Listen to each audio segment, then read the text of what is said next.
Ah, beleza. Então, a gente quer entender como que o teu cérebro está arranjado em relação às principais competências que você precisa para desempenhar bem o teu esporte. Então, atenção, controle de impulsividade, processos de tomada de reação, visão periférica. Aí, o que que a gente acredita? Que se a gente pode medir, a gente pode treinar. Então, o segundo pilar é trabalhar com treinamentos cognitivos, mas também nada de outro mundo. Aliás, a neurociência aplicada ao esporte é algo que todo mundo consegue fazer, desde que tenha boa vontade, estude um pouquinho, tenha acesso aos equipamentos.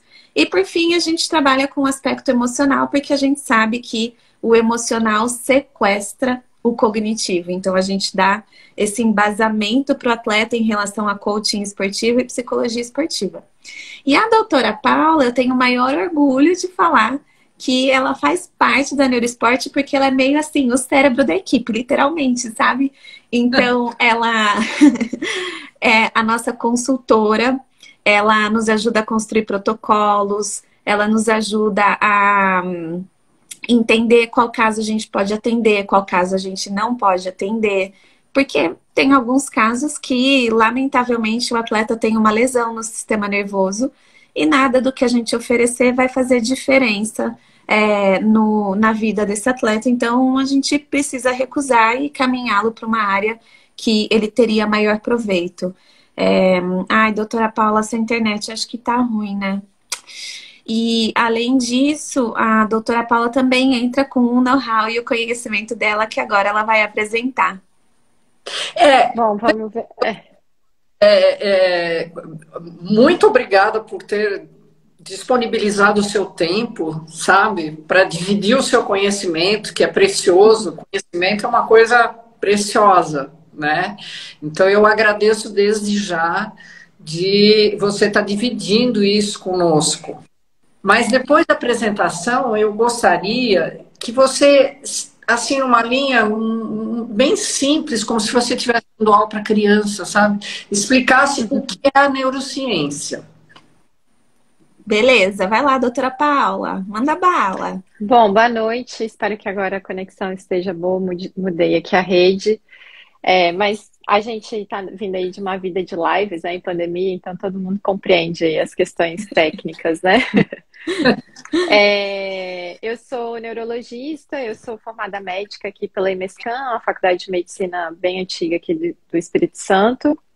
Fiz residência de neurologia na Unicamp, aí depois fiquei um tempo fora em Barcelona, fazendo neurovascular, voltei, aí fiz distúrbio de movimento, que é uma área da neurologia que cuida bastante, assim, de doença neurodegenerativa, né? A gente vê várias, é uma área bem grande, assim, uma sub-área bem grande da neuro. Fiz mestrado, tô aí no doutorado, prestes a qualificar, se Deus quiser.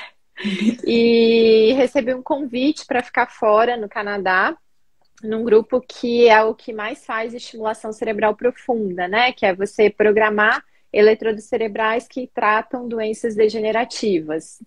São eletrodos implantados dentro do cérebro, e aí tem um neurologista capacitado para programar esses pacientes com um controle remoto mesmo. A gente usa um tablet por Bluetooth para controlar os pacientes. Então, eu me tornei programadora, né? A gente fala DBS, vem de Deep Brain Stimulation, que é a estimulação cerebral profunda. Mas eu sempre tive esse interesse aí pela encefalopatia traumática crônica, que é uma doença neurodegenerativa aí do atleta, né? Principalmente do atleta exposto a traumas repetidos, né? Cranianos. Ficou muito famoso aí depois do filme Um Homem entre Gigantes, né? Ou o título em inglês Concussion. Mas já vinha, era a antiga demência pugilista, então são coisas assim que passam pela minha sub-área da neuro, eu sempre tive bastante interesse e eu sou uma adepta aí da gente defender a saúde como um todo, né? Esse conceito mais amplo de saúde, de bem-estar, então de praticar regularmente atividade física, de cuidar da dieta, de prevenir fator de risco. Eu acho que a neuroesporte tem esse pilar assim básico, né? De fornecer esse tratamento não, né? O treinamento cognitivo aliado ao treinamento físico. E a gente sabe que nada melhor que isso para prevenir aí doença neurodegenerativa ou evitar ou retardar a progressão desse tipo de doença no cérebro. E aí eu atuo na Neuroesporte como consultora aí quando a gente acha em algum atleta algum resultado muito diferente do que dentro, né, da normalidade. Uhum. Então, Fabi, assim, respondendo a tua pergunta, e a doutora Paula ela pode me complementar, o que que é a neurociência? A neurociência é um campo de conhecimento que estuda o funcionamento do sistema nervoso. E agora, com o avanço da tecnologia, a gente consegue estudar o comportamento do sistema nervoso, ou seja, como o sistema nervoso reage em situações cotidianas. Então, por exemplo, tem uma corrente da neurociência que se chama neurociência comportamental, que os neurocientistas estão conseguindo, através de equipamentos, entender como que o cérebro reage diante de aspectos cotidianos, de repente corporativos, como, por exemplo, uma situação de feedback. Seguindo essa linha, a neurociência aplicada ao esporte é o estudo de como o cérebro se comporta em contextos e cenários esportivos. Então, hoje, o que os estudos da neurociência aplicada ao esporte estão mostrando?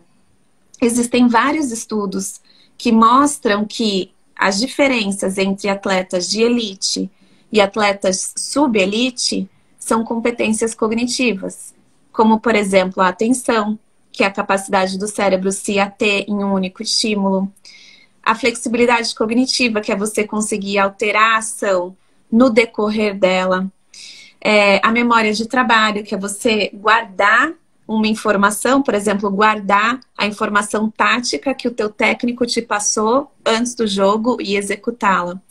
Então, esse campo de neurociência aplicada ao esporte, por mais novo que seja aqui no Brasil, é uma área que está ganhando muita relevância no cenário internacional. Ok. Quando você fala de cognitivo, é a capacidade, a aquisição de um conhecimento. É isso, né? Enfim. Doutora Paula, quase. De um pensamento, linguagem, uma percepção. É todo o processo de aprendizagem, né? De fixação desse conhecimento e de aplicabilidade dele. Então, certo. Nossas funções cognitivas nos permitem aprender coisas todos os dias, né? Fixar esse aprendizado novo e aplicar quando for pertinente. A gente tem fases da vida em que isso é maior, né? Obviamente, quando a gente nasce, ele é a fase, né, de bebê, né? A gente tem um ganho cognitivo, uma plasticidade cerebral enorme, mas é possível aprender coisas a vida inteira. E aí a gente vê que quando a gente envelhece, esse cognitivo começa a falhar um pouquinho. A gente pode ter um esquecimento senil, que é um esquecimento assim, onde eu guardei a minha carteira, onde está o óculos, mas nada que comprometa a realização das nossas atividades diárias, né? Eu me organizar, eu sair para trabalhar, eu cuidar da minha casa, né? É um tipo de esquecimento esse muito leve que não impacta o dia a dia, efetivamente. Então, é muito assim...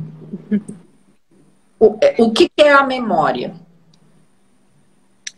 Então, memória é o nosso HD, Fabiane. Então, é onde a gente armazena basicamente tudo. A gente tem vários tipos de memória. Então, eu tenho memória visual, eu tenho memória auditiva, eu tenho memória afetiva, né? Eu tenho uma memória que é práxica. Praxia é essa capacidade de aprender e executar uma função, por exemplo, usar uma tesoura, dirigir um carro.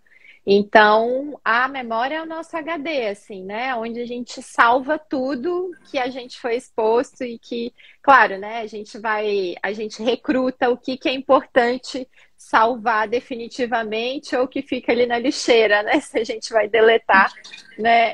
Em curto prazo. É a nossa identidade, não é? Também? Sim. Com certeza. A doutora Paula uma vez me falou algo super importante a respeito da memória que eu nunca esqueço. Ela falou assim que uma das coisas mais importantes para a nossa memória é a gente esquecer. Porque se a gente fosse guardar todos os eventos que acontecem com a gente, não ia caber. né? A gente ia ter muita informação, até mesmo inútil, no nosso sistema nervoso. Então, aqui, como a doutora Paula trouxe, tem uma questão muito emocional conectada à nossa memória. E esse emocional não necessariamente é um emocional positivo.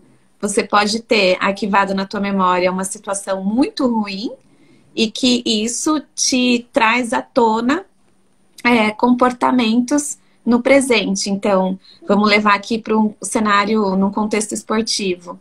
Você foi competir no ano passado, sei lá, em Santos.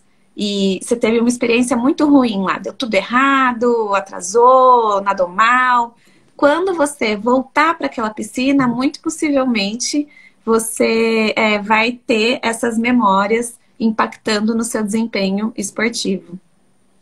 E aí, como é que você trabalharia, né, essa reciclagem, jogar fora essa memória que foi negativa para poder dar espaço para o seu hard e botar novas informações e fazer nova rede neural positiva?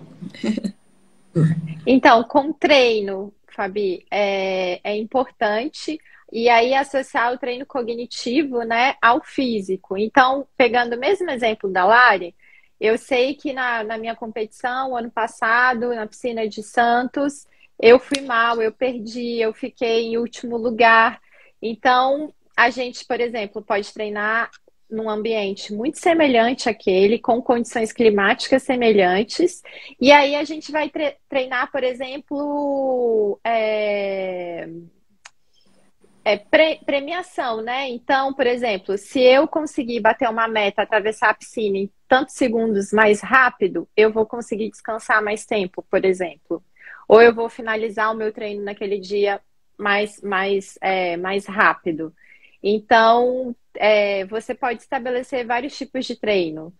E baseado nisso, você consegue adaptar, né? Ou condições climáticas semelhantes, assim, você prepara o atleta, você faz meditação, você tenta eliminar, assim, o desconforto, por exemplo, de um dia muito frio, né? O atleta se concentrar, ele tá com um wetsuit, assim, que proteja ele, que evite tanta perda, assim, de temperatura, para ele ficar mais confortável. Então, tudo isso vai fazendo você ficar mais tranquilo. Mesmo que você não consiga acumular tanta experiência positiva de modo assim a evitar a experiência negativa da competição passada, mas você vai fornecer ferramentas para esse atleta que aí na hora, nossa, mas se tiver frio de novo, não, mas a minha roupa, o meu maiô tá melhor dessa vez, né? Tá mais protegido. Eu vou ter me alimentado melhor antes da competição. Então, o atleta, ele automaticamente ele vai lembrando dessas coisas que vão dando conforto, assim, diante da adversidade do momento da prova. O Samir aí, marido da Lari, né, que é um grande exemplo aí da natação brasileira, né, de resistência, ele tem várias histórias, assim, da importância do pensamento positivo na hora da competição, né? Quando tem a história do Canal da Mancha, o Canal da Catalina, quando ele viu a sombra e ele não ficou pensando se era um tubarão, porque o Samir, apesar de nadar em tudo quanto é mar e rio, ele morre de medo de peixe, né? Então, o Samir é uma enciclopédia de histórias, assim, de como contornar, de como driblar essa memória negativa e de experiências ruins. Exatamente. Sabe que eu comecei a conversa com a Lari quando eu entrei em contato para fazer a live, porque foi justamente isso, falando do medo, né, Lari? Eu estive numa prova e tem vários nadadores que fazem águas abertas e nadam com medo dos bichos. O medo é uma coisa, eu acho assim, eu não sei como é que mas é uma coisa imaginária, né? É uma história que você conta e que aí não aconteceu, talvez não aconteça, mas você acredita naquilo. E isso trava, né? E eu vejo que tem muita gente que nada preocupado, receoso. Então, isso deve travar os movimentos e... Isso impacta diretamente a performance de qualquer atleta, né? Sim. Na natação, em qualquer modalidade, né? Ah, tô com muito medo de me machucar, porque assim, não é o último jogo do campeonato, eu tenho que estar bem, não quero me machucar nesse aqui, que são oitavas de final, né? Eu quero tá bem sem estar machucado até o fim. Então, tem atleta que não rende, que assim, evita uma jogada mais arriscada com medo de se machucar. A gente vê isso no dia a dia aí da Neuroesporte. É. E aí, Fabi, aqui, assim, uma das lições mais importantes que eu aprendi com a neurociência, inclusive com a doutora Paula também, é um pouco a diferença entre medo e ansiedade. Ah, Então, aqui, o que todos nós temos que criar a concepção, o conhecimento, é que o medo é uma emoção muito importante. É uma emoção que está completamente associada ao nosso sistema nervoso e é uma emoção que é disparada quando a gente está diante de uma percepção de uma ameaça real.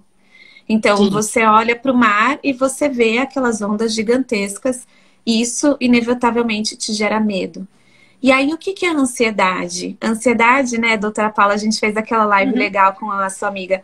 Ela trouxe uma definição muito legal, que ansiedade é um medo sem objeto.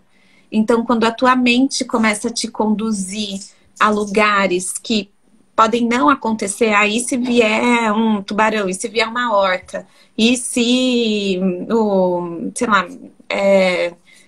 eu me afogar, e se eu me perder. Isso é ansiedade, que é um medo sem objeto. E o que é interessante aqui é que, independentemente se é medo ou se é ansiedade, a reação fisiológica é a mesma. Então, a gente sente a boca seca, a gente sente o frio na barriga, o nosso sistema sanguíneo se reorganiza completamente a distribuição do sangue. O coração E acelera. coração acelera, exatamente.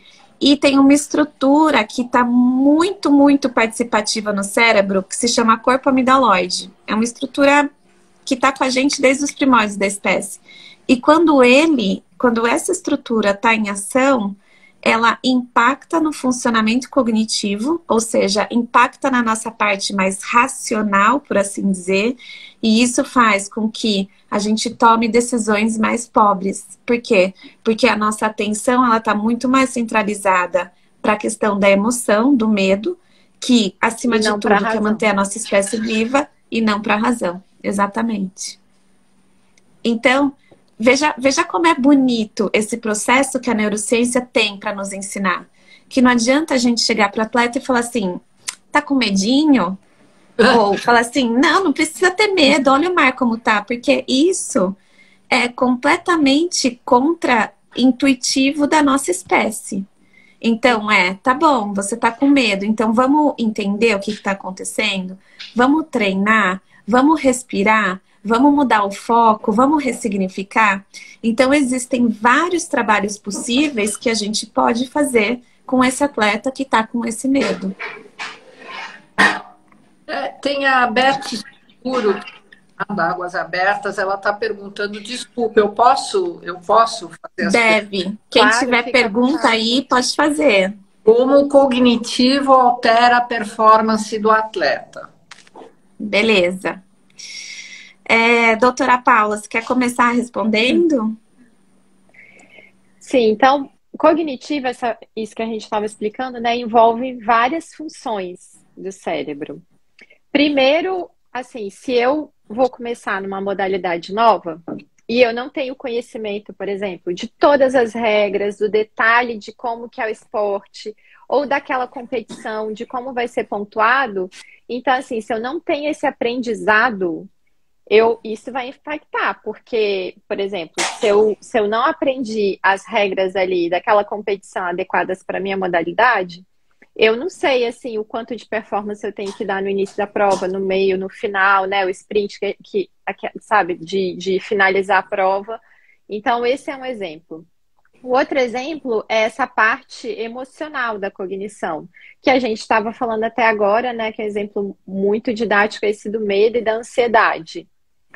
A outra coisa é o controle de impulsividade e a nossa atenção. Então, usando aí o exemplo de natação, que é o seu esporte, né, Fabi? Eu tô ali na piscina, eu tô prestando atenção, eu tô atenta a quantas respiradas eu tô dando, quantas braçadas entre cada respiração. Isso é importante, eu estar atenta. Quando que eu vou fazer 3 por 1, 5 por 1, 7 por 1, 10 por 1, né?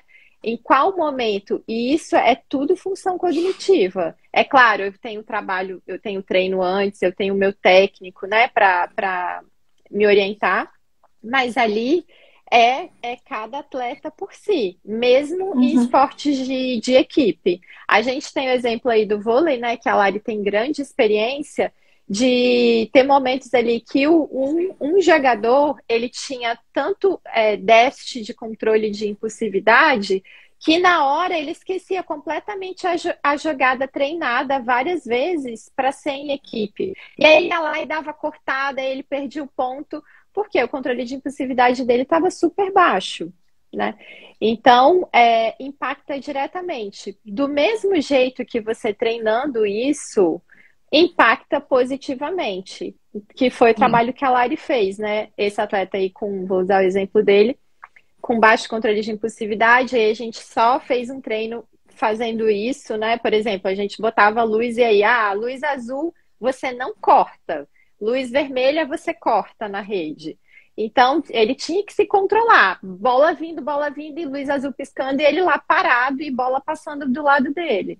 Então, esse é um exemplo. E a Lari teve resultado super positivo, assim, ao trabalhar, ao reconhecer que das funções dele, essa é que estava pior, né, de desempenho, e trabalhar isso focado, aliado ao treinamento físico. Isso aí. E aí, Beth, complementando aqui um pouco, né, uma das coisas assim que a gente também precisa começar a reconstruir é que o esporte, ele se dá muito no cérebro. Por quê? Porque para você executar a tua modalidade, independentemente qual for, você precisa traduzir o estímulo que está acontecendo fora de você, dentro de você. Então, você é atleta de maratona aquática. Você tem estímulos visuais, aonde estão as boias, estímulos de sensação, a corrente, a água, a temperatura da água, de ritmo, estímulos internos seus que estão mostrando se você está num ritmo adequado ou se você não está. Tudo isso são informações que o seu sistema nervoso vai traduzindo e você, de acordo com essas informações que está recebendo, o teu cérebro, ele vai fazer uma decisão. Ele vai transformar essas informações em uma tradução e vai gerar uma ação pertinente de acordo com aquelas informações que você está recebendo. Então, o cérebro, ele é muito importante para a performance esportiva, porque ele traduz as informações que você está recebendo e gera uma ação de preferência coerente com aquelas informações que você está recebendo. Então, o esporte, ele vive no cérebro, ele começa no cérebro e ele fica no cérebro até ele gerar um disparo de ação para a sua musculatura, até ele gerar esse determinado comportamento. Então, vamos imaginar aqui que você está numa prova e você não está conseguindo ver aonde está a boia, você perdeu esse estímulo visual. O que você vai fazer? Isso é uma das coisas que, se você não tem essas funções cognitivas bem treinadas, pode gerar em um processo de tomada de decisão ruim. E aí, o que é importante aqui, né, quando a gente começa a entrar nesse cenário que a Hieros está explorando de uma maneira super bonita, que é o cenário de atletas master, o que a gente tem que entender? Que essas funções executivas, elas vão se desenvolvendo ao longo da vida, é o que a doutora Paula chamou de neuroplasticidade. Agora, em um determinado momento da nossa vida, ela começa a ter um platô e até mesmo começa a declinar, que faz parte do processo de envelhecimento de todos nós. E aí que vem uma boa notícia, que o esporte, a doutora Paula pode falar mais disso, agora o esporte é um dos fatores que mais otimizam essas funções executivas, essas funções cognitivas. Então, doutora Paula, se você quiser explorar um pouquinho aqui da importância do esporte nessas funções cognitivas para evitar essa queda, né? Como que é importante fazer atividade física pensando não no corpo, e sim no cérebro. Eu sei que essa é a tua área. Então, a gente fala bastante disso, da importância de atividade física para a saúde cerebral, porque a gente sabe que quanto mais atividade física eu fizer, mais eu estou habilitando áreas não utilizadas do meu cérebro. Por quê? Se eu vou lá e treino todos os dias e eu mudo a modalidade, basta assim, se eu alternar de bicicleta ergométrica para fazer uma caminhada, Fabi, eu tô com uma função motora diferente. Então, o meu cérebro, ele vai fazer conexões novas. Então, aquela área que não era muito treinada para pedalar, se eu fizer bicicleta ergométrica todo dia, sei lá, 20 minutos, 30 minutos, eu estou treinando uma área nova. E com isso eu vou criar novas conexões, que a gente chama de sinapses entre os meus neurônios. Se eu melhoro essa rede, essa circuitaria, essa conexão, eu tenho maior recurso quando alguma parte do meu cérebro começar a falhar por qualquer que seja o motivo. Por exemplo, doença de Alzheimer. Então, a gente já sabe que a atividade física ela está assim, diretamente relacionada, por exemplo, de progressão mais lenta de doença de Parkinson, atividade física e fisioterapia, reabilitação. Então, por isso, porque eu vou estar ensinando áreas pouco utilizadas do meu cérebro, ou mesmo não utilizadas, a aprenderem coisas novas e a criarem memórias sobre essas coisas novas. Porque eu vou fazer com repetição, com regularidade, com disciplina.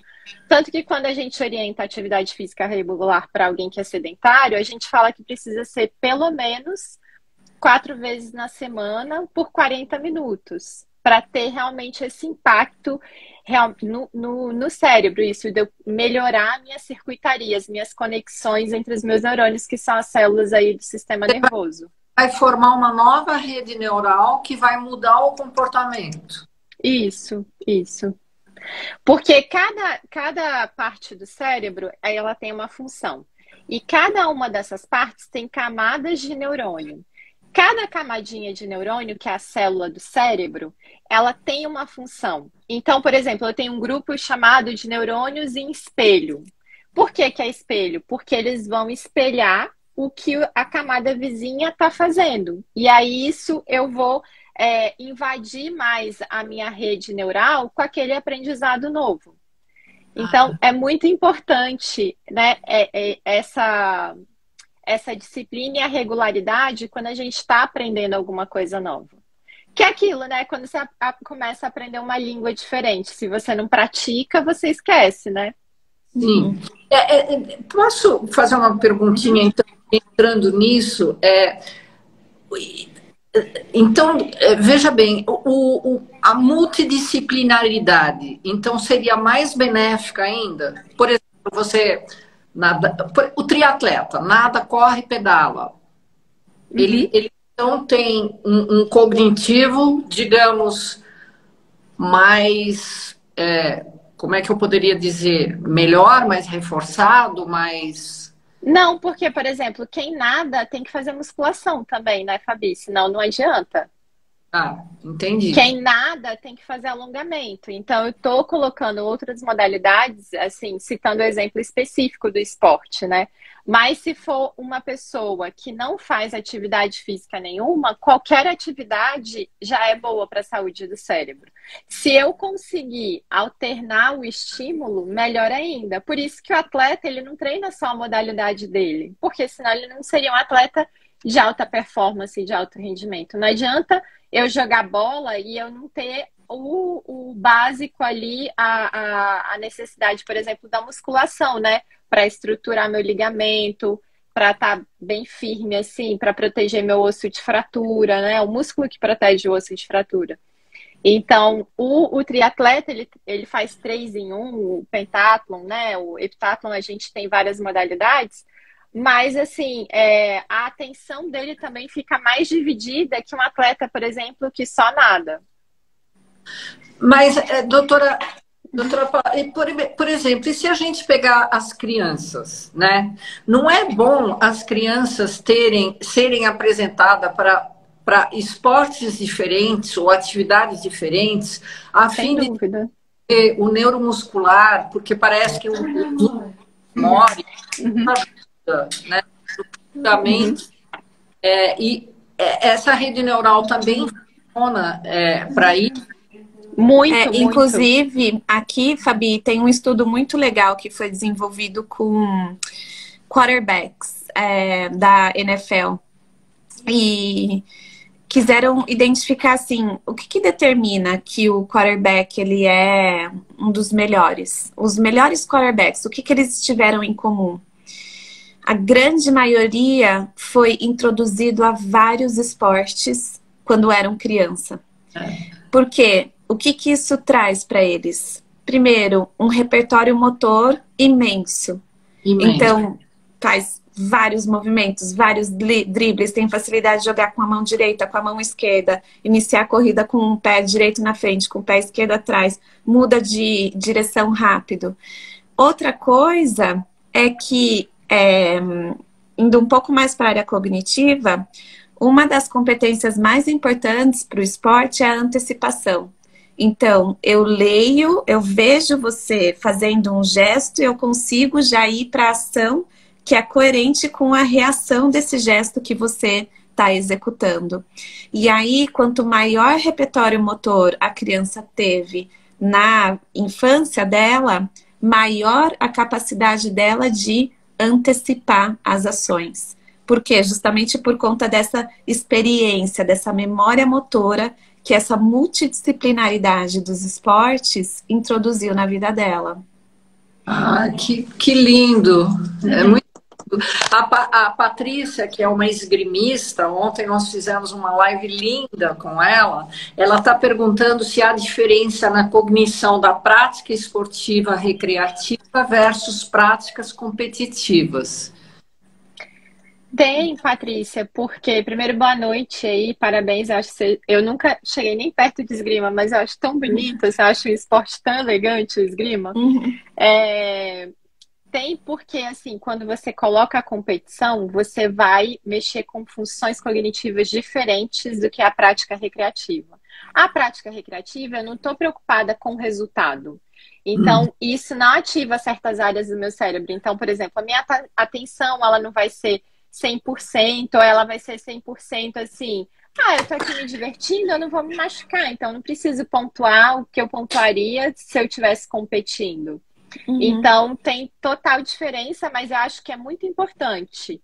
É muito importante para atleta de alta performance realizar esportes assim no ambiente recreativo e vice-versa. Você viver, você não esportista, não atleta, você viver a experiência de alguma competição em algum momento, né? Por quê? Exatamente por você expor o seu cérebro, toda essa circuitaria da sua cognição, da parte afetiva, né? Dessa parte de impulsividade, para experiências diferentes. Porque é mais disso do que a gente está falando, mas não um treino físico, mas um treino mental mesmo.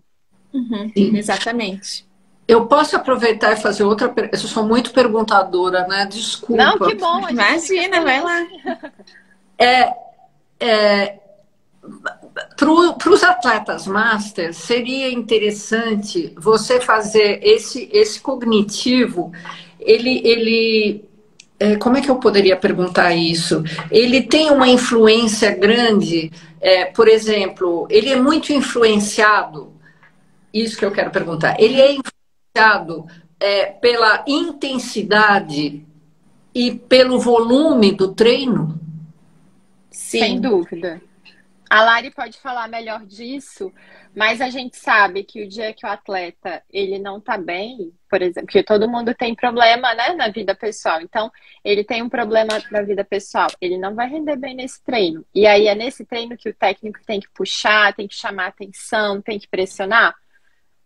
Não, né? O técnico ele precisa reconhecer isso, por isso que a gente fala bastante no Neuroesporte da importância de tanto o atleta quanto os seus técnicos eles estarem cientes da importância dessa, né, dessa combinação, né, da neurociência com o esporte, para poder aplicar e ir adaptando o treino de acordo com a necessidade de cada atleta. A gente viveu aí a Olimpíada o ano passado, né, da Simone lá, que ela deixou de competir. A menina, assim, número 1 do mundo, ela desistiu por questão de saúde mental.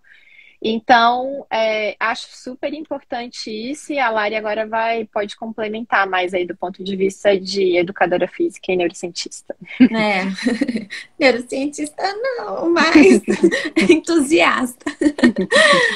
Fabi, tem vários jeitos de responder essa sua pergunta. A primeira, assim, existem estudos que demonstram que para o estímulo físico ter uma otimização na competência cognitiva do atleta, porque como a doutora Paula mencionou, a atividade física é um ótimo estímulo cognitivo, ele tem que ter uma intensidade intermediária. Então, não adianta você ir lá e nadar 200 crawl todos os dias e a sua frequência nem alterar. Não.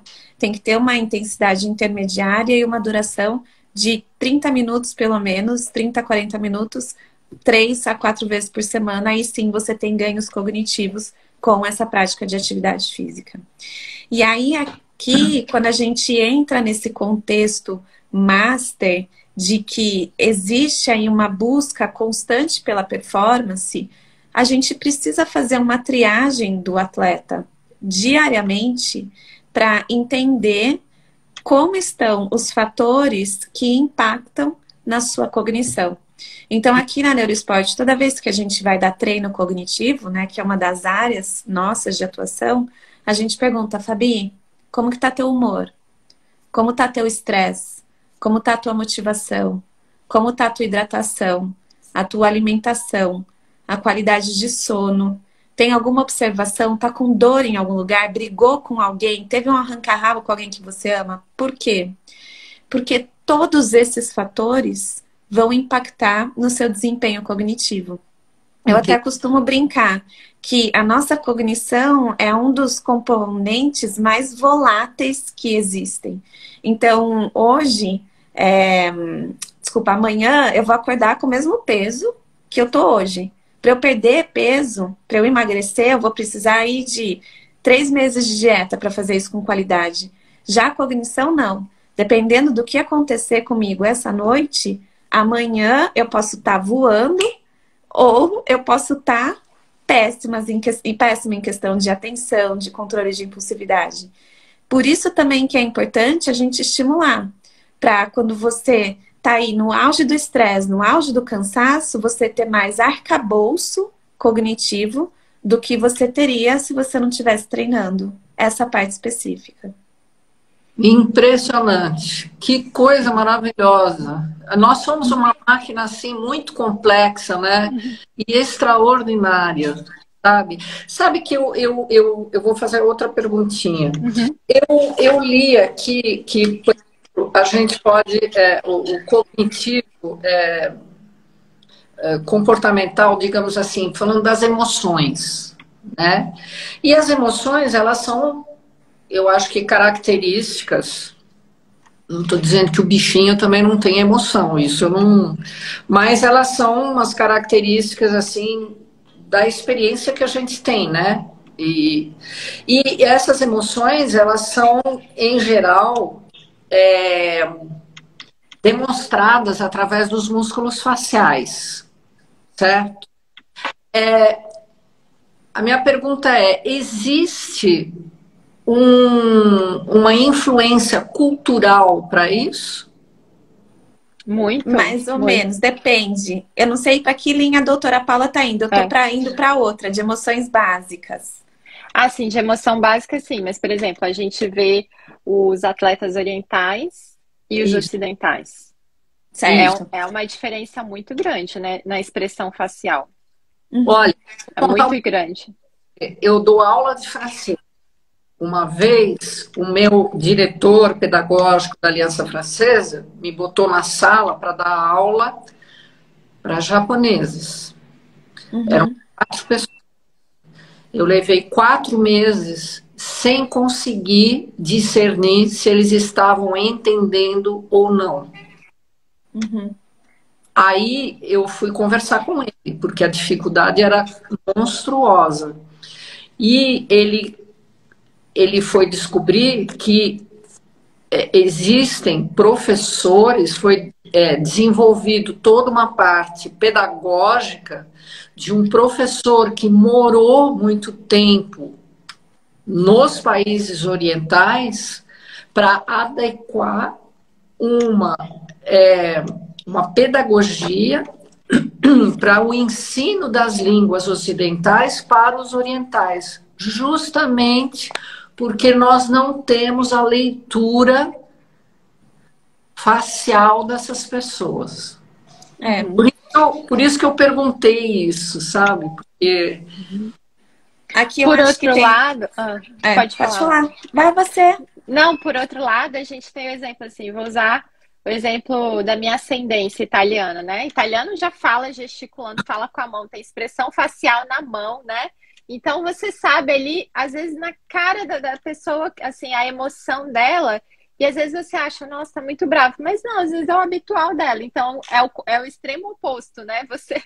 Ele tá lá berrando, falando, gesticulando assim, e tá tudo bem, tá calmo ali, tá tudo sob controle. Não necessariamente é uma situação de estresse ou alguma coisa anormal.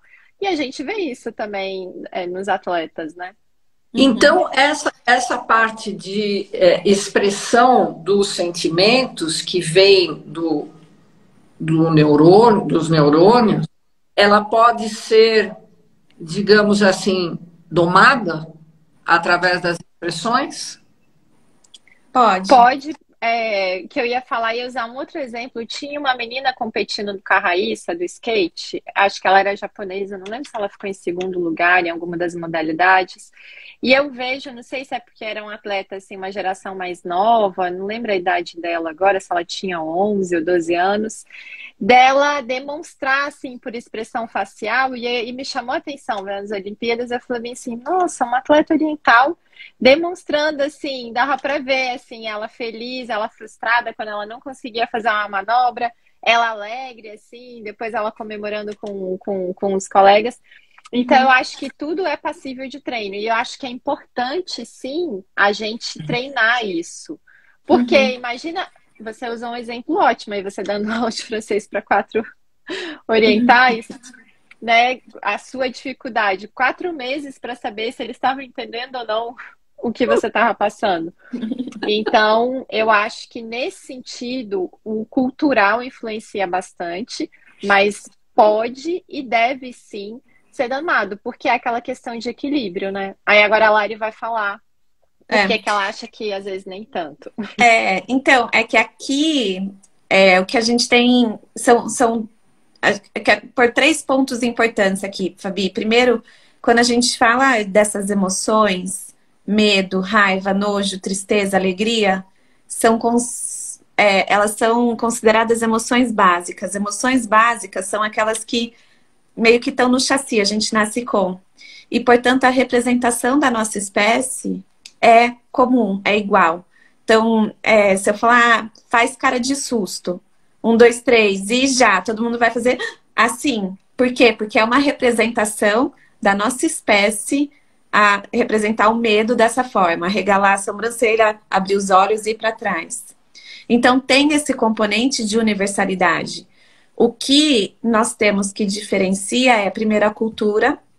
Então, eu sei, em algumas culturas orientais, que você não pode expressar raiva quando você está diante de uma autoridade. Então, sim, a cultura, ela naturalmente impõe uma gestão dessa emoção de forma que não transpareçam microexpressões. E aí também tem aquilo que é treinado. Se a gente olha, por exemplo, os jogadores de pôquer, eles não podem esboçar, tanto que tem jogadores de pôquer que ficam de boné, ficam de óculos escuro, para realmente não dar brecha dessas microexpressões. Então, tem cenários diferentes que determinam o quanto a gente vai mostrar livremente aquilo que a gente está sentindo. Inclusive, é daí que vem, então, aquelas pessoas que conseguem ler na polícia, tem muito, né? Isso, o Lie to Me, isso. Cura corporal, facial e tudo mais. Sim, exatamente. E como é que, por exemplo, as pessoas que começaram algum esporte ou que nunca foram esportivas e que não tiveram esse conhecimento, esse lastro grande, né, do cognitivo, reação, do que nós falamos das crianças quando tem a multidisciplinaridade, quando essa pessoa, se ela não teve nada disso e ela se torna quer se tornar um esportista, como é que ela vai resgatar essas coisas que ela não adquiriu ou limitou? Então, eu acredito que a palavra não é resgatar, eu acredito que a palavra é adquirir. Isso que é uma das coisas mais bonitas do nosso sistema nervoso, que foi o que a doutora Paula comentou, de neuroplasticidade. Então, o nosso cérebro, ele é capaz de gerar novas conexões, mesmo na terceira idade. A questão é você estimular, então você buscar fazer algo novo, você começar um esporte, você começar a tocar um instrumento, você começar a fazer alguma atividade manual ou aprender uma língua, o que for. A partir do momento que esse cérebro ele recebe estímulo, ele vai começar a criar novas sinapses, a criar novas conexões para você adquirir essa competência. Então, eu não vejo que há um problema se você não tem um repertório prévio. Porque o teu cérebro, ele está preparado para adquirir esse repertório.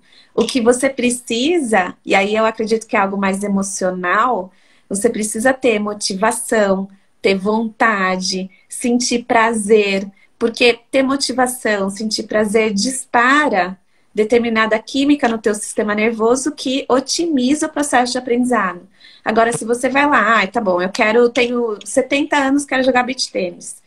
E aí você vai lá e você fica se comparando com meninas que têm 20 anos. E você fica se punindo cada vez que você erra. E você acha que você nunca vai ser capaz. Isso dispara uma química no seu sistema nervoso que não otimiza o seu aprendizado.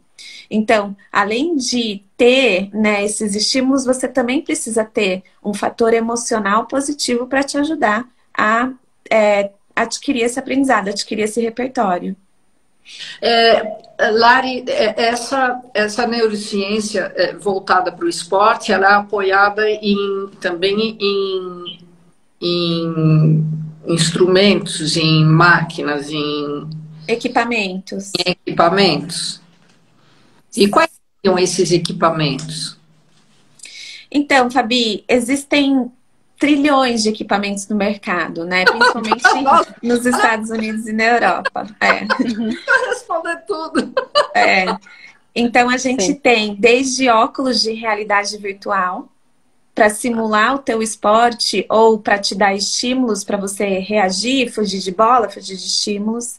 Do tipo que nem os pilotos de caça que fazem. Exatamente. Isso. Tem equipamentos que a Neurosport tem, equipamentos de luzes, para você responder ao estímulo luminoso. Tem um óculos que tira o teu contato com a bola, ou com o alvo, ou com o espelho, para você trabalhar a propriocepção. Tem uma bolinha que você pinga, acende cores diferentes. Tem aplicativos. E, inclusive, tem também capacetes que você coloca. Eles leem as suas ondas neurais e você joga, literalmente, o seu esporte no videogame com as suas ondas neurais. Então, se você atinge suas ondas neurais desejadas, você consegue gerar uma ação no videogame de acordo com essas ondas neurais. Nossa, que maluco!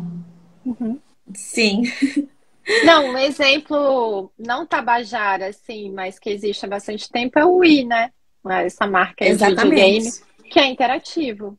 Isso é Exatamente. um baita treino cognitivo. Uhum. É isso Não, mesmo. isso é tão importante. Tem estudos, por exemplo, agora saindo um pouquinho do esporte e falando da medicina, de cirurgiões que eles compararam o tempo de videogame de cirurgiões que jogavam videogame e dos que não jogavam. Melhorava muito a habilidade cirúrgica dos que jogavam tantas horas por dia. Uhum. Porque você está ali treinando movimentos finos, né? Mesma Exatamente. coisa, mesma coisa para o esporte. Uhum. Por exemplo, os pilotos de caça, eles têm algo em comum, eles jogam muito squash. Sim, porque o que que o squash demanda? Ele demanda que você tenha um tempo de reação muito rápido, Um que você reflexo. tenha, é um Uhum. reflexo isso, que você consiga antecipar a jogada do outro, que você tenha uma atenção no jogo, porque se você tá lá na quadra com a raquete na mão, mas está pensando no que aconteceu na reunião antes do seu trabalho, a bolinha passou e você perde. Então, o esporte, ele desenvolve competências cognitivas, né? Ele exige competências cognitivas da gente que a gente precisa para sobreviver no nosso próprio trabalho, principalmente se você é um piloto aí de caça. A Patrícia do esgrima, da esgrima, ela explicou que a esgrima é também um esporte em que você antecipa as jogadas, como no xadrez, sabe? Uhum. Uhum. Achei É, assim.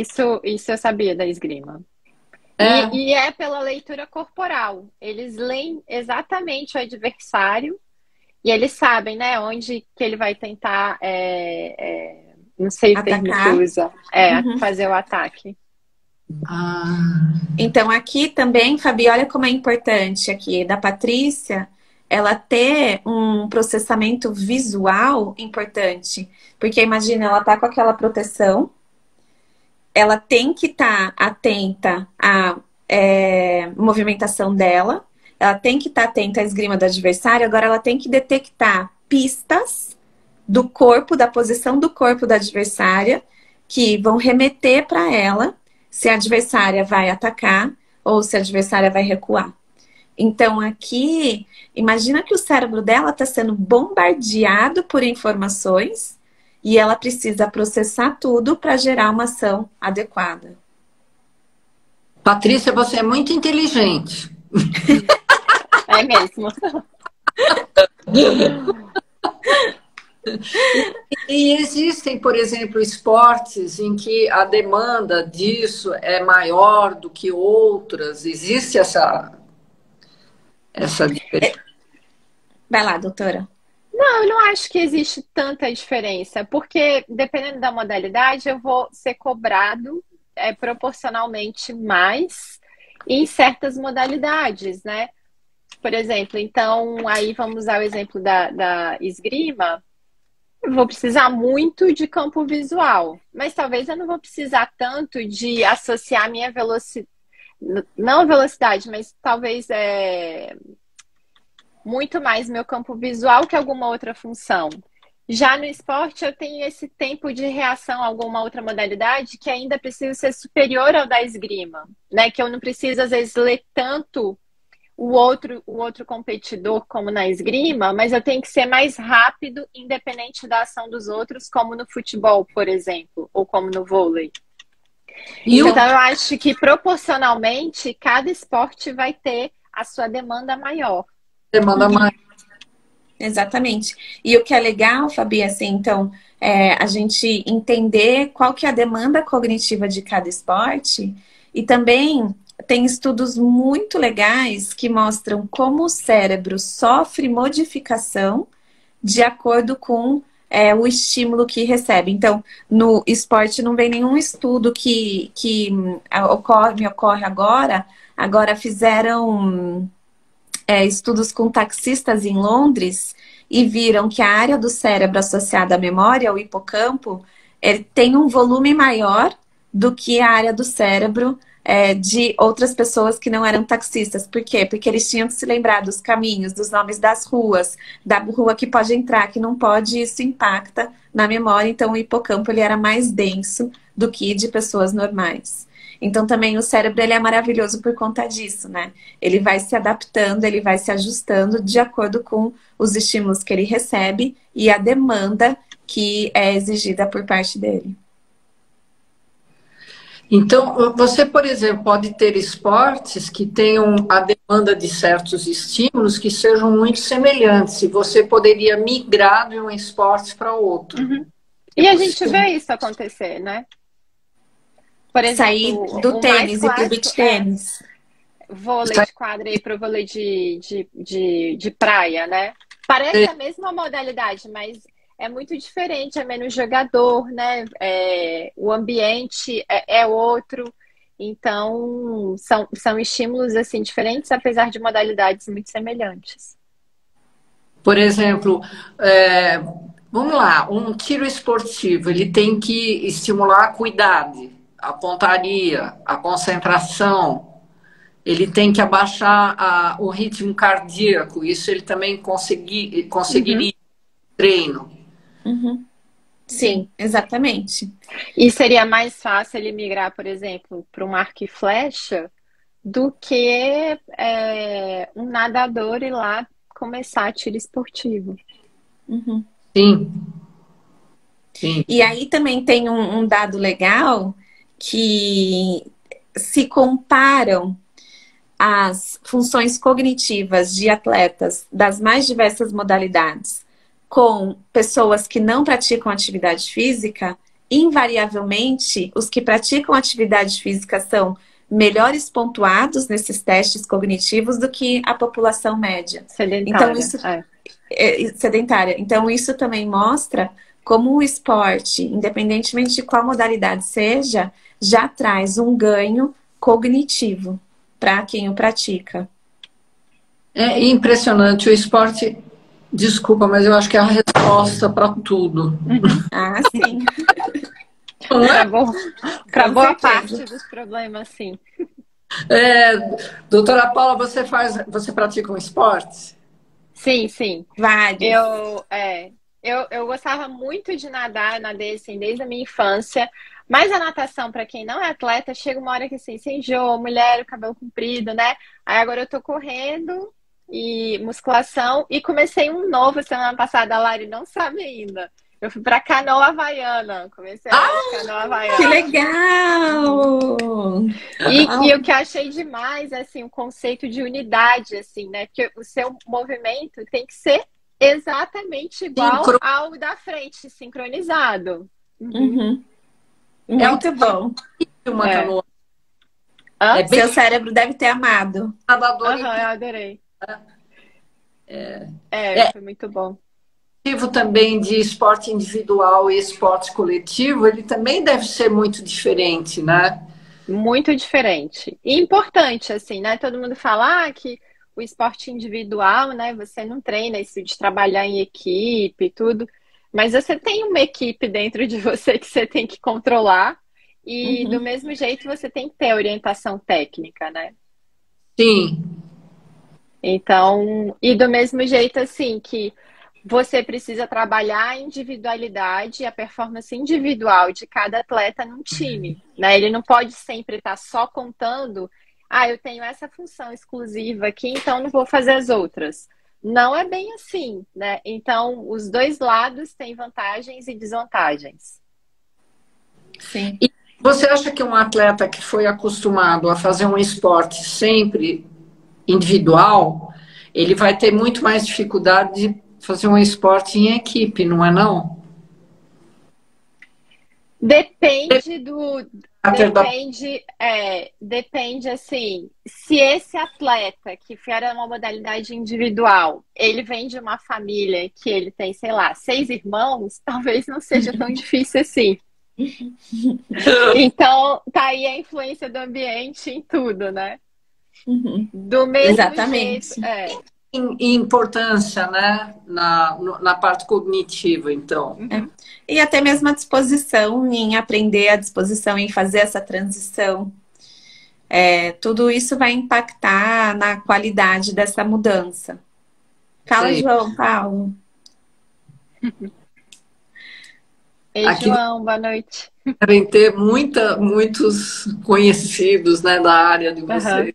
Uhum. Tem conhecido, tem mãe, tem amigo. Sabe, doutora Paula, eu preciso começar a me despedir de vocês. Lógico. Sem problema nenhum, Lari. Olha, eu agradeço imensamente, muito obrigada mesmo. Foi, assim, maravilhoso. Eu espero que as pessoas tenham aproveitado bastante e enriquecido e entendido como que isso funciona. Eu entendi bem e você poderia talvez falar para a gente aonde está a Neuroesporte aqui em Campinas, né? Como é que faz para entrar em contato? Você quer deixar um recado? Legal.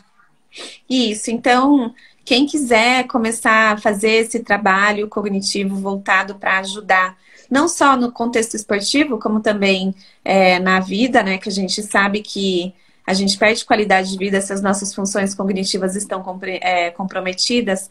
Pode mandar um alô no Instagram da Neuroesporte, que eu consigo direcionar para o melhor lugar. A gente está no Instituto Mood, aqui no coração de Campinas, da Nova Campinas, assim como também a gente faz atendimentos domiciliares e até mesmo a gente vai onde o atleta treina. Então, existem várias possibilidades. O que a gente precisa é da boa vontade aí de querer treinar. Então, entre em contato no Instagram da Neuroesporte e a gente faz esse encaminhamento. E aí, Fabi, quem está inscrito na Hieros tem desconto na Neuroesporte. Obrigada pela parceria, viu? Imagina. Vou botar aqui o endereço da Hieros, se vocês me permitirem um minutinho. Claro. Rápido, é o site, pode se tornar membro gratuitamente e que as vantagens serão cada vez maiores, porque o site acabou de ser construído, então o cognitivo do site é lento. Mas ele vai sendo desenvolvido, Fabi. Isso mesmo. Então, estando cadastrado na Hieros, já tem desconto aqui com a Neuroesporte. Tá bom, Fabi? Obrigada pelo convite. Obrigada, Lari. Eu agradeço muito. Eu peço desculpa aí pela conexão, mas agora no final funcionou, pegou no tranco de uma vez. O cognitivo da minha internet não estava bom hoje, estava cansado. Acho super importante a gente falar desse tema e mesmo para quem não é atleta amador, a Neuroesporte também está disponível se você quer melhorar a sua performance sem nenhuma meta cognitiva, sabe? Eu quero render melhor. Eu quero cuidar mais da saúde do meu cérebro, então não é exclusiva para atletas assim de alta performance, atletas amadores. E deixar o recado aí dessa importância da atividade física, né, pessoal? Super importante para prevenir envelhecimento, ou se você tiver qualquer condição assim diagnosticada para você reabilitar mais rápido, para que isso progrida mais lento. Então, o esporte aí, como a Fabi falou, é super importante e é o caminho para tratar e para impedir várias coisas, né? Eu fico muito honrada aí de fazer parte da Neuroesporte e muito feliz de poder compartilhar conceitos tão importantes assim, que a gente trabalha defendendo isso, né? A gente faz isso com muito amor, né, Lari? Obrigada aí, boa noite. Paula, a honra é a nossa. Muito obrigada, gente. Um grande beijo para vocês. Tchau, tchau. Boa noite, pessoal.